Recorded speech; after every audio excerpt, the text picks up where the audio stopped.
भूतिया स्टूडेंट की पेंटिंग। सोम्या एक बहुत बुरी और घमंडी लड़की थी। वो किसी से सीधे मुंह बात तक नहीं करती थी, यहाँ तक कि वो अपनी मम्मी पापा से भी ठीक से बात तक नहीं किया करती थी। सोम्या के माता पिता उसके व्यवहार से बहुत ही ज्यादा परेशान रहा करते थे। सुनो जी, सोम्या के बारे में कुछ सोचा आपने? बहुत ही ज्यादा बदतमीज होती जा रही है, ठीक ढंग से बात तक नहीं करती, कुछ कहो तो उल्टा जवाब देती है। अब कर भी क्या सकते हैं, मुझे तो कुछ समझ नहीं आ रहा, क्या पता समय के साथ सब ठीक हो जाए।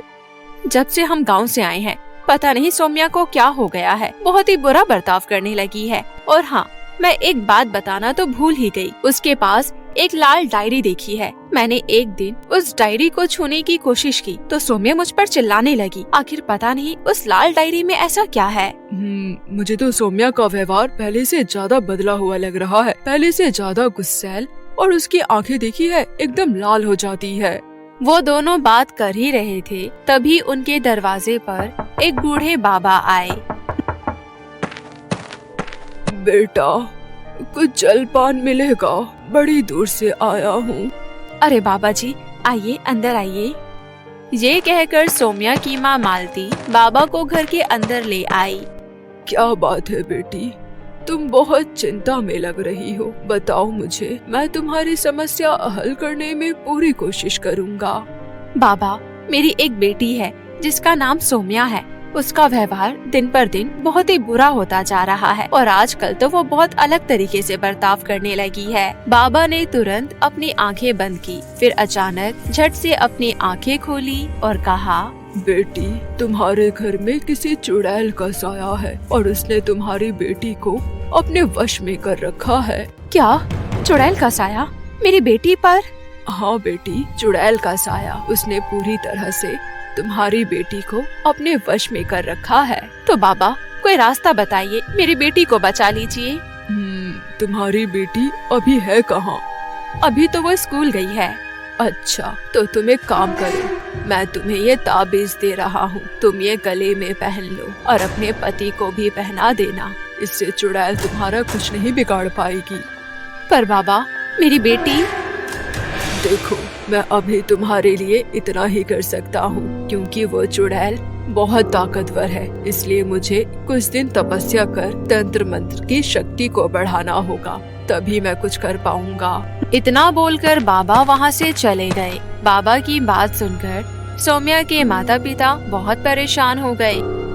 वहीं दूसरी ओर सोम्या की क्लास में बंटी और बबलू नाम के दो शरारती बच्चे पढ़ते थे। वो क्लास के सभी बच्चों को बहुत परेशान किया करते थे। कभी उनका सामान छीन लेते थे तो कभी उन पर सामान फेंक कर मारते थे। वो दोनों जानते थे कि सोम्या का स्वभाव कैसा है, इसलिए उन्हें सोम्या को परेशान करने में बहुत मजा आता था। एक दिन उन दोनों ने सोम्या के बैग से उसकी लाल डायरी चुरा ली। सोम्या उस डायरी को बहुत छुपा कर रखती थी, यहाँ तक कि वो अपनी डायरी को अपने मम्मी पापा को हाथ तक लगाने नहीं देती थी। वो उस डायरी में अक्सर चित्र बनाया करती थी। जब बंटी और बबलू ने उस डायरी को चुराकर उसे खोल कर देखा, उस डायरी में अजीब तरह के चित्र बने हुए थे और चित्र में लाल पेन से क्रॉस के निशान भी बने हुए थे। ये देख दोनों आपस में बातें करने लगे। अरे, ये कैसा चित्र है, कुछ समझ नहीं आ रहा, बड़ी पागल लड़की है, इसने कैसा चित्र बनाया है? जो भी हो, है तो अजीब, जैसे कि वो खुद दिखती है वैसे ही अजीब इसकी डायरी है। चल, इसको परेशान करते हैं। इतना कहकर बंटी और बबलू वापस क्लासरूम में गए। अभी क्लास टीचर को आने में कुछ समय बाकी था। वहीं सोम्या अपनी सीट पर बैठकर अपनी डायरी ढूंढ रही थी। ये देख बंटी बबलू से बोला, अरे यार बंटी, ये डायरी हमारी किसी काम की नहीं, चल ये डायरी उसे फेंक कर मारते हैं। बंटी, निशाना बिल्कुल सर पर लगना चाहिए, तभी उस नकचड़ी की अकल ठिकाने आएगी। तभी बंटी पूरी ताकत से लाल डायरी को सोम्या के सर पर फेंक कर मारा। जब सोम्या को सर पर डायरी लगी और उसे पता चला कि ये उसकी डायरी है जो उन दोनों लड़कों ने चुरा ली थी, ये देख उसे बहुत गुस्सा आया। लेकिन तब वो उन दोनों को कुछ नहीं कहती, बस वो अपनी डायरी खोलकर उसमें एक लड़के का चित्र बनाने लगी। फिर वो पेंसिल को लड़के के पेट पर गोल गोल घुमाने लगी। ऐसा करते ही बंटी, जिसने लाल डायरी उसके ऊपर फेंकी थी, उसके पेट में दर्द होने लगा। आह, मम्मी, मेरा पेट, आह, बहुत दर्द हो रहा है। तभी सौम्या पेंसिल को गोल गोल घुमाकर और दबाव देने लगी। वहीं बंटी के पेट का दर्द और भी ज्यादा बढ़ गया। उसके बाद सौम्या ने डायरी में बने चित्र के गले में एक कट का निशान लगा दिया, जिससे बंटी को उल्टी आने लगी। तभी सौम्या उस चित्र पर पेंसिल से दोबारा से गले पर दबाव बनाने लगी, जिससे बंटी को खून की उल्टी होने लगी। ये देख उसका दोस्त बबलू डर गया। इतने में वहाँ क्लास टीचर आई और बोली, अरे इसे जल्दी से स्कूल के मेडिकल रूम में ले जाओ, लगता है बंटी को फूड पॉइजनिंग हो गई है। बबलू बंटी को लेकर मेडिकल रूम में चला गया। उसके बाद क्लास टीचर बच्चों को पढ़ाने लगी, लेकिन सौम्या का सारा ध्यान डायरी पर था। ये देख टीचर को बहुत गुस्सा आया। सौम्या, तुम्हारा ध्यान कहाँ है? मैं कब से ब्लैक बोर्ड में कुछ सवाल समझा रही हूँ, जल्दी से नोटबुक निकाल कर करना शुरू करो। जब देखो डायरी में कुछ बनाती रहती हो। अगली बार मैंने तुम्हारी ये डायरी देखी तो मैं इसे डस्टबिन में फेंक दूंगी, समझी? टीचर की ये बात सुनकर सौम्या को बहुत गुस्सा आया। फिर जब टीचर ब्लैक बोर्ड में बच्चों को सवाल समझा ही रही थी, सौम्या ने फिर से अपनी डायरी निकाली और उसमें एक औरत का चित्र बनाया और फिर लाल पेन से उस औरत के सर पर जोर से पेन चुभाया। तभी टीचर के सिर से अचानक खून निकलने लगा। हाय, मर गई रे, खून! कोई मुझे बचाओ! ये देख क्लास में बैठे सारे बच्चे डर गए, लेकिन सौम्या के साथ में बैठी अंजलि नाम की लड़की उसे चुपके से देख रही थी। उसने देखा सौम्या टीचर की ऐसी हालत देख मुस्कुरा रही थी। वहीं क्लास का मॉनिटर राहुल जल्दी से ये बात जाकर प्रिंसिपल मैडम को बता देता है। उसके बाद तुरंत एम्बुलेंस को बुलाकर तुरंत टीचर को हॉस्पिटल ले जाया गया। थोड़ी ही देर में स्कूल की छुट्टी हो गई और सभी बच्चे अपने अपने घर जाने लगे, लेकिन अंजलि, जो कि सौम्या की क्लास में पढ़ती थी, वो सौम्या के घर जा पहुंची। सौम्या के माता पिता घर के बाहर आंगन में ही बैठे हुए थे और अंजलि दौड़ते दौड़ते उनके पास पहुंची। अंकल, आंटी, मेरी बात सुनिए जल्दी, इससे पहले कि सौम्या आ जाए, मुझे आपसे कुछ कहना है। अरे अंजलि बेटा, तुम यहाँ? क्या हुआ? तुम इतने घबराई हुई क्यों हो? हाँ अंजलि बेटा, चलो अंदर आओ, फिर आराम से बताना कि क्या हुआ। नहीं आंटी जी, मैं यहाँ ज्यादा देर नहीं रुकूंगी। मैं तो बस इतना बताने आई थी कि सौम्या ने आज स्कूल में 2 लोगों को चोट पहुँचाई। उसके पास एक लाल डायरी है जिसमें। ये कहते हुए अंजलि उन्हें क्लास में हुई सारी घटना के बारे में बताकर तुरंत वहाँ से चली गई। ये सुन सौम्या के माता पिता घबरा गए। इतने में सौम्या भी घर आ पहुँची। सौम्या अपने माता पिता को नजरअंदाज कर अपने कमरे में चली गई। ये अंजलि ने क्या कहा? ये सब चुड़ैल का किया धरा है। उसने हमारी बेटी के शरीर में कब्जा कर रखा है। अब हमें ही कैसे भी करके अपनी बेटी को बचाना होगा। बाबा तो पता नहीं कब हमारी मदद करने आएंगे। पर कैसे? हमें सौम्या की डायरी कैसे न कैसे करके हासिल करनी होगी। मुझे लगता है ये सब उसी डायरी की वजह से हो रहा है। अब एक ही रास्ता है, हमें रात होने का इंतजार करना पड़ेगा। सौम्या के सो जाने के बाद हम उसके कमरे में जाएंगे। जैसी ही रात हुई, सौम्या गहरी नींद में सो गई। सौम्या के माता पिता दबे पांव उसके कमरे में गए और उस डायरी को ढूंढने लगे। तभी सौम्या के पिता जगदीश की नजर टेबल पर पड़ी। टेबल पर वही लाल डायरी पड़ी थी जिस पर कुछ खून के निशान पड़े हुए थे। डायरी हाथ में पकड़ते हुए जगदीश ने सौम्या की माँ मालती को धीरे से कहा, मालती, शायद यही वो डायरी है। चलो हम इसे लेकर बाहर चलते हैं। हाँ चलो चलते हैं। तभी जल्दबाजी में सौम्या की माँ से टेबल पर रखा पेन स्टैंड नीचे गिर गया। तभी पेन स्टैंड गिरने की आवाज से सौम्या की नींद टूट गई और उसने देखा उसके माता पिता उसकी लाल डायरी लेकर कमरे से बाहर जा रहे थे। ये देख सौम्या की आंखें गुस्से में लाल हो गई। सौम्या को गुस्से में देख दोनों घबरा गए और जल्दी से कमरे का दरवाजा बाहर से बंद कर दिया। वो जोर जोर से दरवाजा पीटने लगी और दरवाजा खोलने के लिए बोली, मालती, हमारे हाथ ये डायरी लग चुकी है। अब हम शायद कोई रास्ता निकाल पाएंगे इस चुड़ैल से बचने का। हाँ, आप बिल्कुल सही कह रहे हैं। चलो जल्दी से डायरी खोलकर देखते हैं आखिर इसमें है क्या। सोम्या के माता पिता उस डायरी को खोलकर देखने लगे। वो डायरी खोलते ही डर गए क्योंकि उसमें अलग अलग इंसानों के चित्र बने हुए थे और हर चित्र पर लाल पेन से कट का निशान बना हुआ था। ऐसा लगता था जैसे कि किसी का चित्र बनाकर उसे मारा हो। सभी चित्र बहुत भयानक थे। ये चुड़ैल तो बहुत ही खतरनाक है, हमें जल्दी कुछ करना होगा, लेकिन क्या? मेरे तो कुछ समझ में नहीं आ रहा। मेरे पास एक तरकीब है, क्यों ना हम इस डायरी को जला दे, क्या पता उस चुड़ैल की जान इसमें बसी हो। हाँ, शायद ऐसा हो भी सकता है। चलो इस डायरी को जलाकर देखते हैं। फिर सोम्या के माता पिता तुरंत घर के आंगन में गए और माचिस लेकर उस डायरी को जला दिया। तभी कमरे में बंद सोम्या के अंदर बसी चुड़ैल जोर जोर से चिल्लाने लगी। ये तुमने क्या किया? मैं तुम दोनों को जिंदा नहीं छोड़ूंगी। ये कहते हुए सोम्या दरवाजा तोड़कर बाहर आ गई। उसकी आंखों में खून दौड़ रहा था। वो बगीचे की ओर बढ़ी। सोम्या जगदीश और मालती पर हमला करने ही वाली थी कि तभी वहाँ बाबा आ पहुँचे। रुक जा दुष्ट चुड़ैल, तेरा अंत अब निकट है। तू मेरा कुछ नहीं बिगाड़ सकता बाबा, चला जा यहाँ से, वरना तू भी नहीं बचेगा। तभी बाबा ने कुछ मंत्र पढ़कर सोम्या के ऊपर भभूति फेंका। भभूति पड़ते ही चुड़ैल सोम्या के शरीर से निकलकर जलने लगी और सोम्या बेहोश होकर जमीन पर गिर गई। सोम्या को तुरंत घर के अंदर ले जाया गया और कुछ देर बाद जब सोम्या को होश आया तो उसने अपने माता पिता को गले से लगा लिया और धीरे धीरे सोम्या का स्वभाव पहले से बेहतर हो गया। भूतिया स्कूल का भूत। बच्चों के लिए स्कूल उनका सेकंड होम कहलाया जाता है। होम जहां हम सेफ फील करते हैं।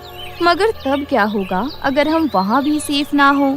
ऐसा ही कुछ हुआ था 15 साल की जिज्ञासा के साथ। जिज्ञासा ने एक डांस कंपटीशन में पार्टिसिपेट किया था और अपनी परफॉर्मेंस की प्रैक्टिस के लिए वो स्कूल खत्म होने के बाद स्टे बैक करने वाली थी। उसके साथ साथ उसके 2 और दोस्त मोहन और राहुल भी स्टे बैक कर रहे थे।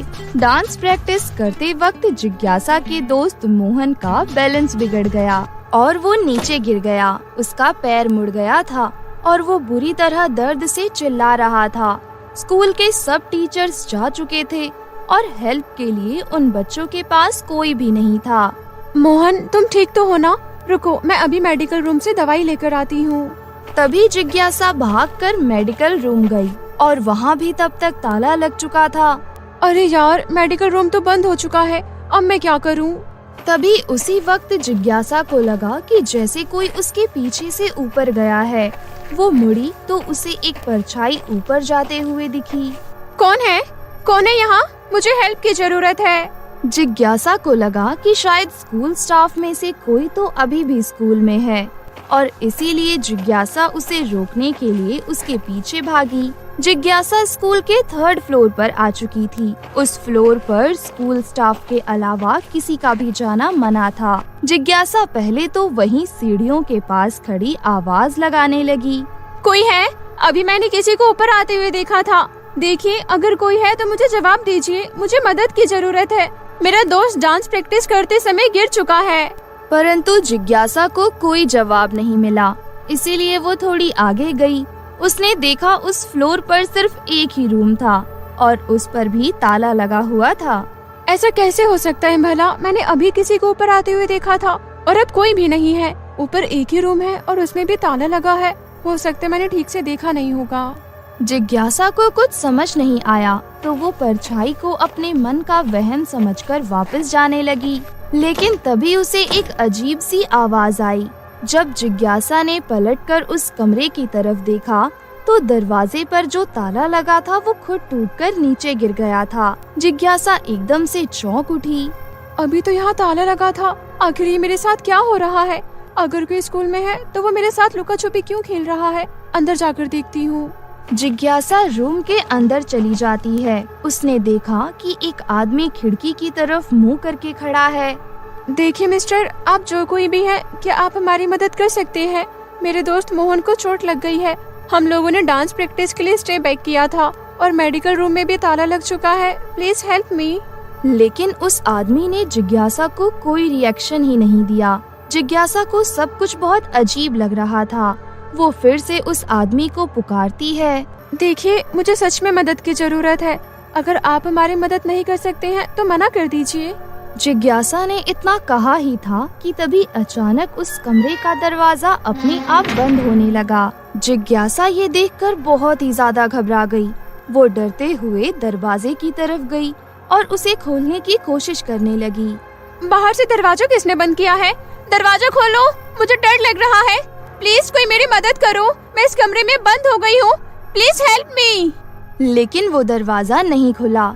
तभी जिज्ञासा को उस आदमी के हंसने की आवाज आने लगी। उसकी आवाज बहुत ही ज्यादा डरावनी थी। धीरे धीरे उसकी आवाज तेज होती जा रही थी। जिज्ञासा की हिम्मत नहीं हुई कि वो पीछे मुड़कर देखे। उसने और जोर जोर से दरवाजा खटखटाना शुरू कर दिया। कोई मेरी मदद करो, मुझे बचा लो, दरवाजा खोलो। तभी जिज्ञासा को अपनी गर्दन पर हल्की सी हवा का एहसास हुआ। उसने पलट कर देखा तो उसका दिल दहल उठा। वो आदमी जो कुछ देर पहले खिड़की को देख रहा था, वो अब उसके ठीक सामने खड़ा था। उसके चेहरे पर एक हल्की सी हंसी थी जो जिज्ञासा को बहुत डरावनी लग रही थी। कौन हो तुम? प्लीज मुझे छोड़ दो, मैं कभी 3rd फ्लोर पर नहीं आऊंगी। प्लीज मुझे छोड़ दो। लेकिन उस आदमी ने जिज्ञासा की बातों का कोई जवाब नहीं दिया। वो जिज्ञासा को ऐसे घूर रहा था कि जैसे वो उसे आज जिंदा नहीं छोड़ेगा। उसने जिज्ञासा को पकड़ लिया और उसे अपने पास खींचने लगा। जिज्ञासा का रोना छूट गया और वो डर के मारे बहुत जोरों से चिल्लाने लगी। तभी उस आदमी ने जिज्ञासा के मुंह पर हाथ रखा और जिज्ञासा के साथ बदसलूकी करने लगा। इधर जिज्ञासा को ढूंढते हुए राहुल स्कूल के गार्ड को लेकर 3rd फ्लोर पहुंचा, जहां उन्हें जिज्ञासा की चीख सुनाई दी थी। वो जल्दी से उस कमरे में गए तो उन्होंने देखा कि जिज्ञासा जमीन पर बैठी रो रही है और उसके आसपास कोई भी नहीं है और उसके चेहरे पर चोट के निशान थे। क्या हुआ जिज्ञासा? तुम ठीक तो हो ना? तुम्हारी ऐसी हालत कैसे हो गई? क्या हुआ तुम्हारे साथ? हमें बताओ, तुम इतना जोर से क्यों चिल्लाई थी? उसने सबको अपने साथ हुआ पूरा किस्सा बताया। जिज्ञासा के साथ हुए इस हादसे को सुनकर गार्ड का चेहरा बिल्कुल पीला पड़ गया। फिर उसने जिज्ञासा और उसके दोस्तों को बताया। कुछ साल पहले स्कूल में एक सफाई कर्मचारी काम करता था। वो थोड़ा पागल था और वो लड़कियों को बहुत ही गंदी नजरों से देखकर हंसता रहता था। एक बार उसने एक लड़की के साथ बदसलूकी भी की थी। उस लड़की ने जब उसकी कंप्लेंट की तो स्कूल के प्रिंसिपल ने उसे हमेशा हमेशा के लिए नौकरी से निकाल दिया। उसके एक हफ्ते के अंदर उस पागल आदमी ने 3rd फ्लोर वाले स्टोरेज रूम में जाकर खुद को मार डाला था। उसकी मौत के काफी दिनों तक किसी को पता ही नहीं चला था, जिस वजह से उस आदमी की बॉडी बहुत ही डरावनी हालत में पाई गई थी और तब से उसकी आत्मा इसी रूम में भटक रही है। इसलिए 3rd फ्लोर पर किसी का भी जाना बंद था। इस इंसिडेंट के बाद जिज्ञासा इतनी डिस्टर्ब हो गई कि वो कुछ दिनों तक स्कूल ही नहीं गई थी, बल्कि कुछ ही महीनों में उसने एक नए स्कूल में एडमिशन भी ले लिया। लेकिन अब वो कभी भी उस भयानक आदमी की शक्ल और डरावनी हंसी नहीं भूल पाएगी।